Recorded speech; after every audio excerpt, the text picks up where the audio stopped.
anniversary ng programang Born to be Wild. Samahan ng wildlife warriors na sina Doc Nielsen Donato at Doc Ferds Resio para alamin ang sitwasyon ng wildlife sa Taiwan. Narito ang patikim ng kanilang episode ngayong linggo. Panoorin po natin ito.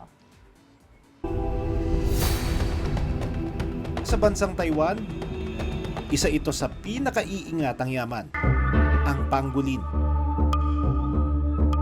Pero minsan, sa paghahanap ng pagkain, napupunta sila malapit sa teritoryo ng mga tao. Tulad na lang ng isang pangolin na magtatatlong araw nang namamahinga sa isang rescue center dito sa Kaohsiung, isang syudad sa Taiwan.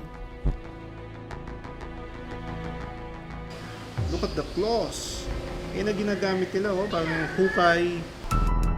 Espesyal ang araw na ito para kay Noodle dahil babalik na siya sa natural niyang tahanan gamit ang kanyang aparato. Maririnig kung gumagana na ang bagong tracker ni Noodle. You know.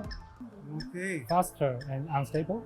But if the penguin stop, So you know if it's running or not moving. Dahil sa pagiging mailap, halos imposibleng makita ang pangolin sa wild.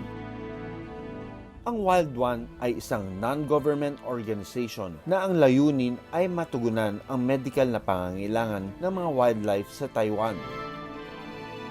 Pero laking gulat ko nung sinabi nilang may kakarescue lang na pangolin. In this one, the pangolin was attacked by a dog.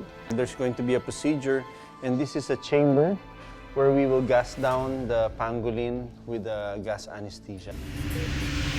Sa ilalim ng supervision ng resident vets, aalalay ako sa paggagamot ng pangolin. Simulan ka na yung paglinis ng sugat niya, no? Nasty bites. Even with the scales, the armor, dogs can still do nasty damage. Ito ang 16th anniversary special ng Born to be Wild.